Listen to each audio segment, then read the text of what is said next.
lemon-scented freedom of speech since 1787. KPFK 90.7 Los Angeles, the Cary Harrison Files. Crack the code and break the lock. Racing shadows round the clock. We're the ones to find the truth. For every soul denied the truth. Yeah, we'll find the truth. The Cary Harrison Files. And it is the Cary Harrison Files. Welcome. Glad to have you aboard. Somewhere beneath the marble floors of Washington, where lobbyists breed like sewer rats on a casino buffet and common sense gets mugged in broad daylight, another magnificent miracle of modern government is allegedly waddling toward the finish line. You can forget transparency. You can forget debate. You can forget that quaint old hobby called national sovereignty. According to former Congressman and presidential candidate Dennis Kucinich, Congress has been quietly entertaining language in the National Defense Authorization Act that would deepen military integration between the United States and Israel in ways he argues are unlike anything that's come before. And if it's true, it's not just a policy tweak, and we know it's true because he's a man we've looked to for a decade and more now to find out what's really going on, that this is political speed dating with a shared checking account and matching bathrobes with another country. That would mean the United States and a foreign country would become basically one country militarily. You'd be standing, if you're a soldier, next to another soldier, and you might take orders from their general, not yours. By the way, live streaming right now on Substack. You can simply Google Cary Harrison Substack or go to YouTube, also Instagram Live, whatever has a chip and a signal, that's where you can find us right now. You can also get our newsletter at Cary Harrison Substack, Cary. And you can also text us at our new Harrison text line at 310-737-TALK. Now, I don't want you to wrinkle your nose, but I do want you to lower your standards. Lower them way down. Dig a trench if you have to, because apparently this is the greatest administrative innovation since somebody decided that powdered eggs counted as breakfast. Why settle for one defense bureaucracy when you can have two spooning under the same Pentagon blanket, whispering sweet procurement contracts into each other's ears? We're going to lower the camera in just a second. You have to admire the sales pitch, because money comes and goes, budgets expire, appropriations evaporate, but institutions, oh boy, institutions are forever, unlike your marriage. They're the tattoo you got after 3 tequila shots, and now you have to explain to your grandchildren. Dennis Kucinich points out Section 219 in the 2027 Defense Bill would establish permanent channels for military planning, intelligence sharing, weapons development, artificial intelligence, procurement, research, strategic coordination between the United States and Israel. His concern isn't that cooperation exists. It already does. His concern is that cooperation becomes structural, permanent, effectively welded into the machinery of the American national security state. Besides, who doesn't want to take orders from an Israeli general, or anybody's general for that matter? It's the governmental equivalent of moving in together after the second date because the chemistry felt amazing behind the dumpster. Who's paying the rent? Whose house is this? Who's driving? Relax. We're going to figure it out after the missile launch. You'll have to pardon my sarcasm, but this is so appalling and so shocking to me that, it deserves a full satirical punch. Dennis Kucinich says it's unconstitutional, and if you've been wondering whether Washington has finally found a way to make foreign policy even more complicated than a tabby cat trapped inside a vending machine, here it is. So today we're bringing in the man sounding the alarm himself, former Congressman Dennis Kucinich, joining us to explain why he believes Section 219 represents a historic shift in American military policy, why he says Congress isn't paying enough attention, and why he thinks the consequences should echo for decades. Dennis Kucinich, we want to welcome you to the Cary Harrison Files. Cary, great to be with you. And I have to say, listening to your introduction, I feel like I don't need to say anything. But I am so happy that you're calling this to the attention of your audience, because this is one of the most serious national security issues that has arisen in the modern history of this country. Well, and you're the only one that I know of actually who's out there publicly just talking about this. And we brought this up a couple of weeks ago as a maybe could be, but here it is, a really possible for sure. Tell us about Section 219, what it requires, and why you believe it's fundamentally different from existing U.S.-Israeli military. Well, it merges the most sensitive areas of the United States and Israel military activities, most of it related to future potential wars, and as a result, it puts this country at risk of Israel's unique policies, which involve not only the Zionist expansion, but expansion into Turkey, into Egypt. So we're looking at forever wars here, and it increases our counterintelligence risk. I mean, there's people at intelligence agencies who are already saying, "Hey, what are you doing here? We can't do this because our national security secrets are not going to be safe. We cannot trust Israel to look out for America's interest ever." Just a little bit of background that your audience is aware of. I mean, Israel pushed the United States into this attack on Iran and remains in a position to thwart any hope for any kind of a peace agreement. And so what you have is, if you combine the United States technology and Israel's technology, hey, hello, genocide. That's happening right now with U.S. tax dollars. But to mix the technologies is not only a threat to people in the Middle East, it's a threat to people back here at home. You look at what's happening, Cary, you look at what's happening with ICE right now. And their tactics are very similar in terms of how they treat American citizens and people in America. Their tactics are very similar to Israel. As a matter of fact, some of the people who are part of ICE were trained by the IDF. And there's at least some videos circulating that people from the IDF have taken a role in with ICE. We have to be aware that this integration carries with it a transmission of values from Israel to the United States. And I don't, even though our country doesn't have clean hands when it comes to the Middle East, I don't want to see our country holding the bloody hands of a genocidal group of psychopaths who, and I'm not saying this like to create words, this is all documented, psychopaths who have no human sympathy and basically have no compunction about killing children, shooting them in the head and the chest to make sure that they're indeed dead, as part of a grand plan for not just ethnic cleansing, but to assure the future of this Zionist undertaking.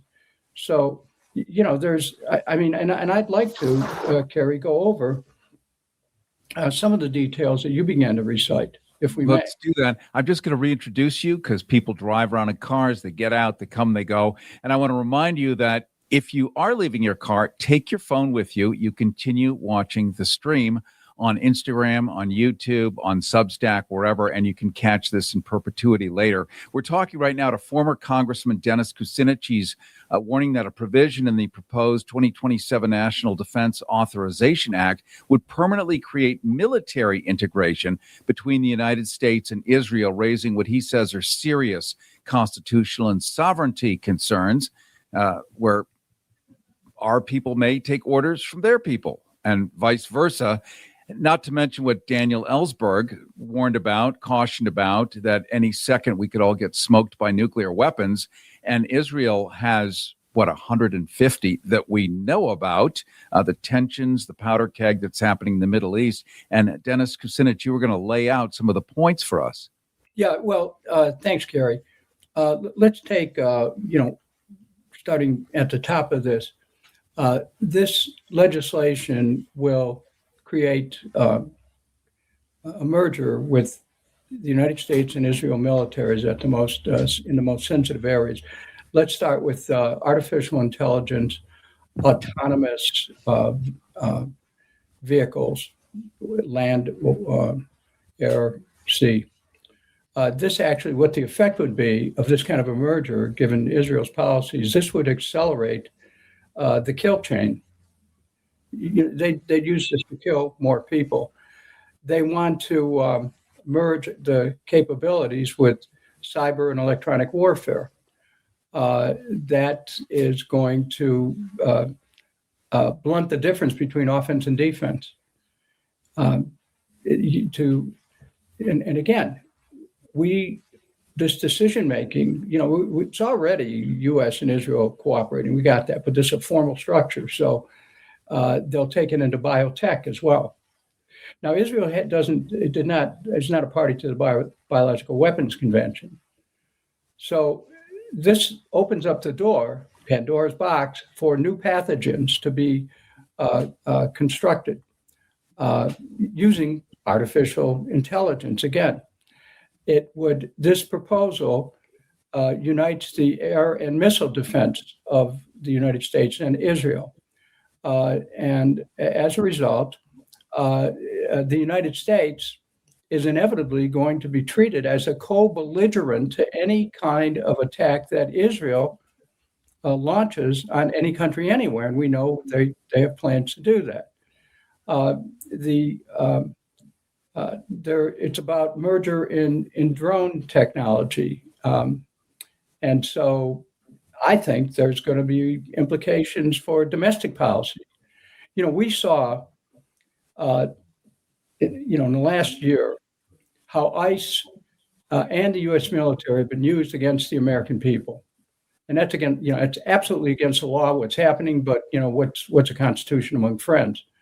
And so we have a circumstance here where the possibility of those drones being used against the American people with the technology that Israel has developed for targeting could become extraordinarily dangerous. In this merger, there are anti-tunneling provisions, which means that right now, no civilians are protected. In Israel, or in Gaza, the West Bank, and in South Lebanon, they're dropping bombs that are called MK-84s that look like a miniature atomic explosion. It doesn't have radiation, but what it does do is it creates heat that can evaporate people. You just don't even know that they've ever existed. And this anti-tunneling doesn't provide for any civilian protection whatsoever.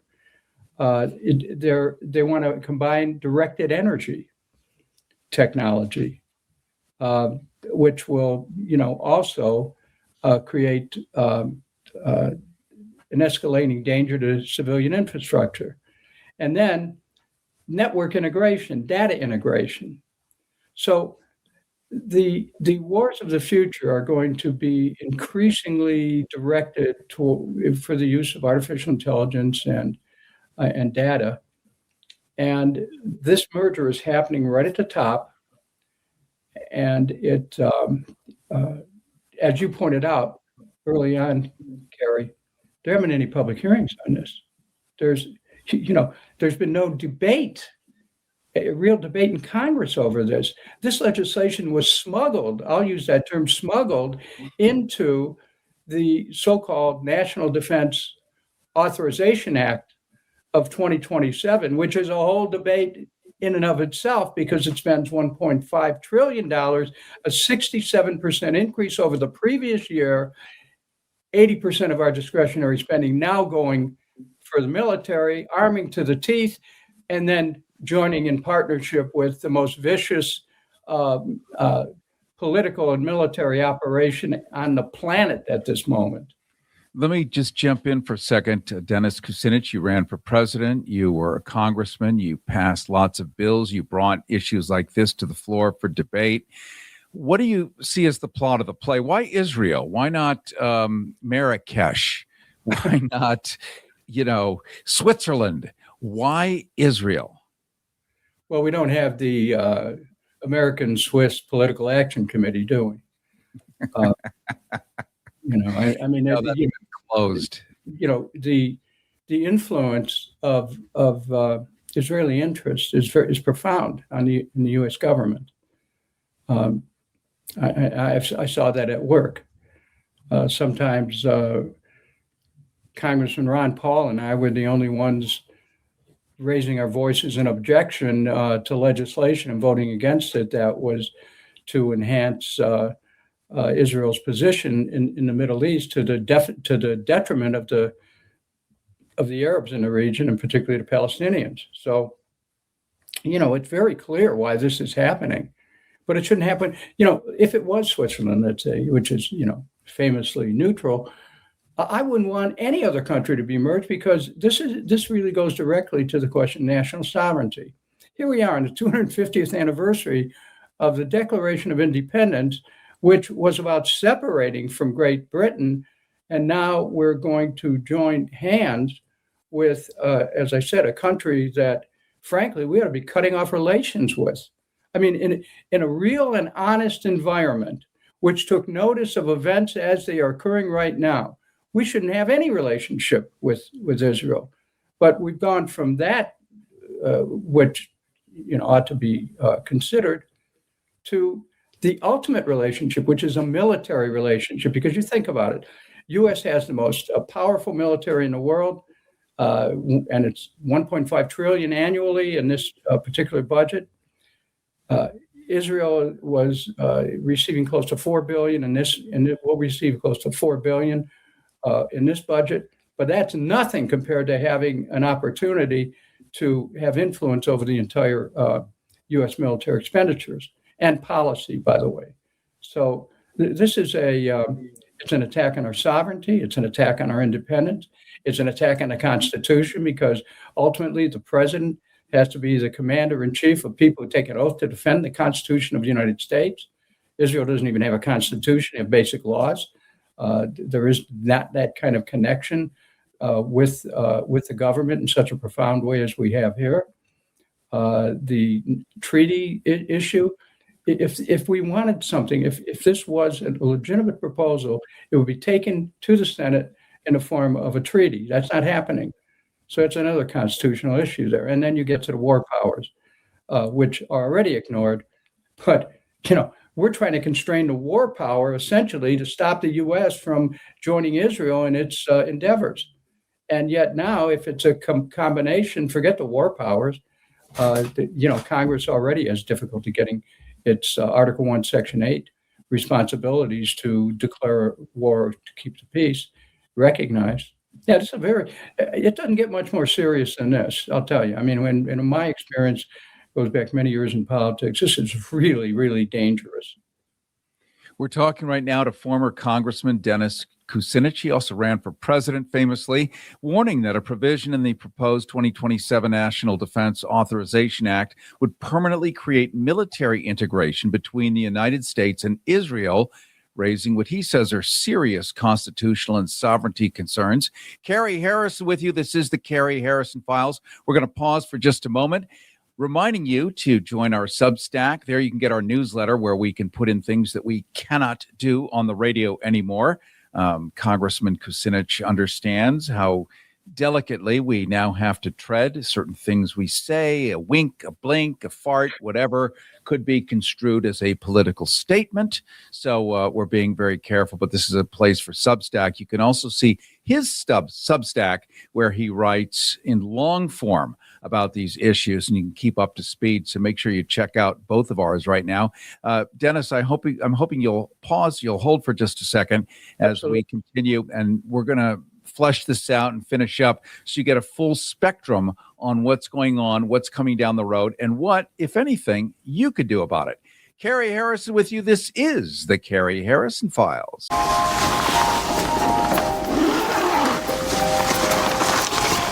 How'd it happen? She showed up dead on arrival. This never gets easier. It does when you call CarShield before your car breaks down. Look at these prices. The camshaft, transmission, engine. Don't people know? A plan through CarShield could protect up to 5,000 parts and systems. You hate to see it. An out-of-warranty car is going to break down eventually. Right, which is why they need a plan through CarShield. Best of all, you'll get access to CarShield's concierge service, who can even help you find a mechanic near you.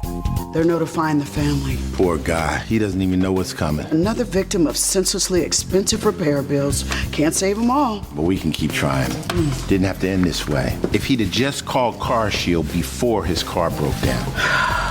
Exactly. CarShield has an A rating with the Better Business Bureau and was voted America's most trusted auto protection company. It's time to call CarShield now. Call 800-786-8390. 800-786-8390. Call 800-786-8390. Don't forget, we are live video streaming on YouTube, Instagram, Substack, everything with a chip and a signal. Shortcut at kpfk.net. You can later listen as a podcast across every service. Simply Google Cary Harrison Files. That's Cary. Don't forget our newsletter with a transcript of the entire show, stuff we can't say on the radio. And that's at caryharrison.com or goharrison.com. And our new Harrison text line is a 310-737-TALK, 310-737-TALK, where you can both text and leave messages. We're talking right now to former Congressman Dennis Kucinich, warning that a provision in the proposed 2027 National Defense Authorization Act would permanently create a military integration between the United States and Israel. There is already one, but this would be formalized. This would be baked in, soldered, sutured, and irreversibly manufactured as to one military component. And that raises serious constitutional and sovereignty concerns, doesn't it? Here on this 250th anniversary of the bye-bye to Great Britain, as he pointed out, merging with a country that's been around since, 1947, 1948. Sure, it's a great footprint to have in the Middle East, but they're going to run the show, not this country necessarily, and there's lots of nukes and lots of lunatics, and that seems to be part of the plot of the play here we're dealing with. Dennis Kucinich, you've described this as an erosion of American sovereignty. Which principles do you believe are being violated? Well, let's look at the mechanics of this. What this does, it accomplishes a merger, integrating U.S. and Israeli functions. And to prove that this is about uniting the militaries, the legislation itself speaks of eliminating duplication. Think about that. So we won't, there'll be functions that we will not be reserved to the United States anymore, though we'll join with some of Israel's functions. And then you start to look at what are they doing? Let's talk about our principles here. There is genocide going on. It's just, I'm not into Hasbro. I'm not into people looking at the color white and saying that's black. I'm from Cleveland, Ohio. What you see is what you get. And what I'm seeing in the West Bank, in Gaza, and South Lebanon is a genocide. You can't call it anything else. Now, the people who are running that government are already in front of the International Criminal Court. Warrants have been issued for Benjamin Netanyahu and his military person, General Gallant. In addition to that, the story is circulating that arrest warrants are also being considered and should be for ministers Smotrich and Ben-Gvir. I mean, these are people who are actively advocating ethnic cleansing and genocide, torture, shooting children as part of killing children as part of this grand plan of a ethnically pure Zionist society. I mean, does anyone have to know about the history of Nazi Germany to? Yes, apparently they do. So we spend a lot of time, as do you, educating people because they think it's a hoax at this point. And we've been told from the White House that much of it was a hoax. So it's real. And this is real. And the outcome can be real. And if Congress passes this language, what legal, political, or legislative avenues would remain for reversing or limiting its effects, I wonder? Well, first of all, there are constitutional issues which I would hope we'd find an avenue to challenge in federal court. This issue of sovereignty is a major factor. And we've never contemplated anything like this before. So one has to go way back in the history books to look at founding principles which separated us from other nations and created a distinct United States of America. So this, there must be a challenge in federal court. Now, future Congresses, there is a sea change going on in America about Israel. There wasn't always this controversy over Israel because there wasn't, certainly since 1948, the treatment of Palestinians has always been an issue. I mean, even in recent years, there's been thousands of Palestinians murdered by the IDF, even prior to October 7th, which nobody has to. That everyone should object to the events of October 7th, and everyone should feel the suffering that any people in Israel felt. For me, this isn't about taking sides. There is one side, the side of humanity. And so it requires us now to speak out against the genocide, against the ethnic cleansing, against the murder of defenseless people, against depriving people of food and water, of shelter, of an approach which is so demeaning to humanity that if we don't object to this, it's coming home. I mentioned Nazi Germany before. Who would ever think that of all the countries in the world, Israel would be the one that would pick up Nazi tactics and use them against a defenseless population in the same way that the Nazis did in murdering Jews during World War II. It is such a torque on psychologically to even think that could be happening, but boy, it sure is. If we pull the camera back and just look at abused children, they often do the same thing. You're trained, but you're a laptop and your parents are the software and they install themselves on you. And without therapy or some kind of change of philosophy or spirituality or whatever it is, you tend to replicate what you've been taught. So if you've been abused and beaten by your parents, you abuse and beat back. And certainly the more skilled the parent, the more harsh the technique, the more developed that technique is to throw it back. And it does seem ridiculously ironic isn't even the word, paradoxical isn't even the word, that people who have suffered so miserably would use exactly the same techniques. So, but what are the leaders doing here, Cary? What the leaders are doing, they're reaching back into that kind of primal existential fear, which will certainly, the worrying about one's survival can certainly excite that lower limbic system, and you then go into the reaction of kill or be killed. So the leaders have to take some responsibility here for what they're doing to their population. Same thing happened in Nazi Germany. So we understand the dynamic, and the population, the Israelis are getting played because and the world. Unfortunately, anti-Semitism is going to be being whipped up over this. But what people need to understand is that there is a difference between Judaism and Zionism, that there is a difference between people who simply want to live out their lives with a certain ethic and others who want to hijack a nationality and a religion in service of political expansion and domination of a people or extermination of a people.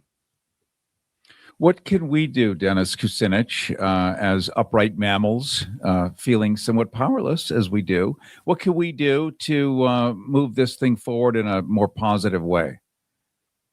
Well, there's a couple different levels. First of all, this bill could very well be voted on in House of Representatives this coming week.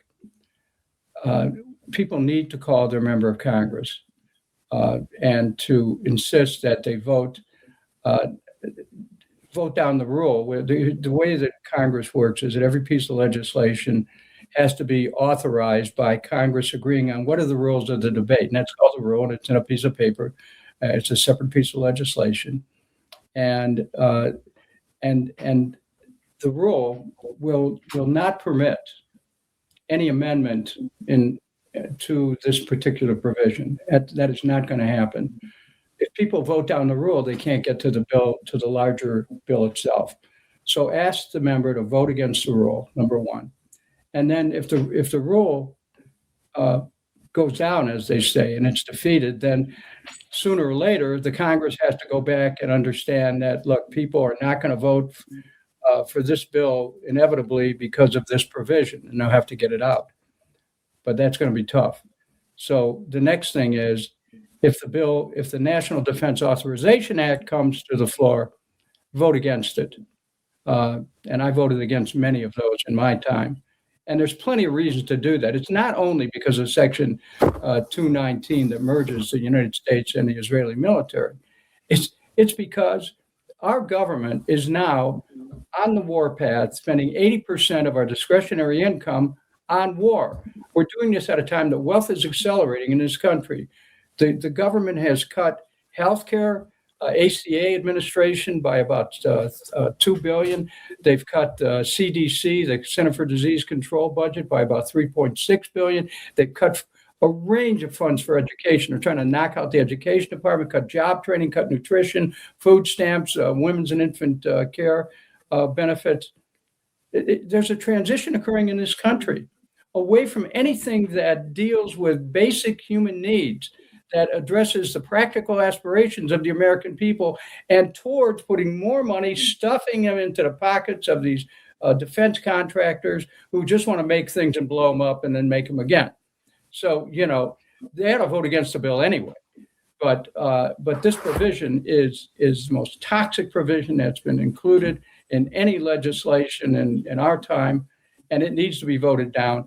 And if they somehow pass this, we need to gather in town halls across the country and make this a long-term statement that we will not stand for merging with any country's military, any country, Israel or any other country, that we insist on being sovereign, and that we start to insist on not just peace through strength, but strength through peace, that we need to develop an ethic of peace again in this country, because if we don't, we're just going to be destroyed. We're really playing in the flash of World War III here by licensing this kind of violence against millions of people in the Middle East. And if we don't start to turn this around and develop a new approach to human relations, we're going to perish, just like we're helping to fund the wiping out of people in various places in the world, but particularly in the Middle East. Thank you for this civics lesson today. Also helping people understand what they can do by simply picking up the phone, calling their member of Congress, asking that member to vote against the rule, which is pulls the rug out a bit from under the feet of possibility. And thank you for bringing voice to this issue that seems to be conspicuously absent on legacy media, any media, period. We have just in recent times 25 people who are arrested. One got 50 years in prison. Right. Another is in prison for writing something on Facebook. So this is, Berlin of 1933 already. This is real, and what you're talking about is real. And I appreciate you having brought this to everybody, and they will be taking it out with them. Oh, Harris, let me just say something, Cary, as we close this out. I've been speaking on this for some time now. I wake up in the morning and, my first thoughts often go to Gaza, the West Bank, and now South Lebanon. And I think of people that are just trying to live their lives. They're trying to, support their families, have a roof over their head, to be able to feed their families. They're trying to nurture and protect their children, and see them through to, a better life. And we're funding, but now talking about joining with a country that doesn't believe in that. They don't believe in any of that. Only for themselves, maybe, but not for anyone else. And this to me is heartbreaking. And I just would appeal to all those of you who care about this, and I think most people do. Get on that phone and start making those calls, please, and just tell Congress they have to vote this down. Well, I appreciate you coming on. We've been talking to former Congressman Dennis Kucinich, warning that a provision in the proposed 2027 National Defense Authorization Act would permanently create military integration between the United States and Israel, raising what he says are serious, and what everyone else is thinking, serious constitutional and sovereignty concerns. So be forewarned, and when in doubt, dial out. Everybody wants cheap airfare, but where do you find it? Well, you call low-cost airlines, because they specialize in cheap flights, in discount hotel rooms, in cheap car rentals, and with the best price guarantee. Often 75% off. 901-235-1795. 901-235-1795. 901-235-1795. 901-235-1795.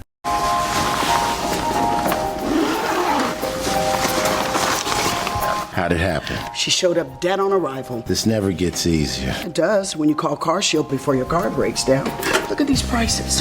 The camshaft, transmission, engine. Don't people know? A plan through CarShield could protect up to 5,000 parts and systems. You hate to see it. An out-of-warranty car is going to break down eventually. Right, which is why they need a plan through CarShield. Best of all, you'll get access to CarShield's concierge service, who can even help you find a mechanic near you. They're notifying the family. Poor guy. He doesn't even know what's coming. Another victim of senselessly expensive repair bills. Can't save them all. But we can keep trying. Didn't have to end this way. If he'd have just called CarShield before his car broke down. Exactly. CarShield has an A rating with the Better Business Bureau and was voted America's most trusted auto protection company. It's time to call CarShield now. Call 800-786-8390. 800-786-8390. Call 800-786-8390. Cary Harrison with you. Don't forget to get our newsletter at CaryHarrison.com, CaryHarrison.com. There we're going to have a transcript of this entire show, including the full interview with Dennis Kucinich, plus other things that we simply can no longer do on the radio. All that and more, and I look forward to seeing you next Friday at this time. Smells like fish. Tastes like chocolate. The Cary Harrison Files. CaryHarrison.com.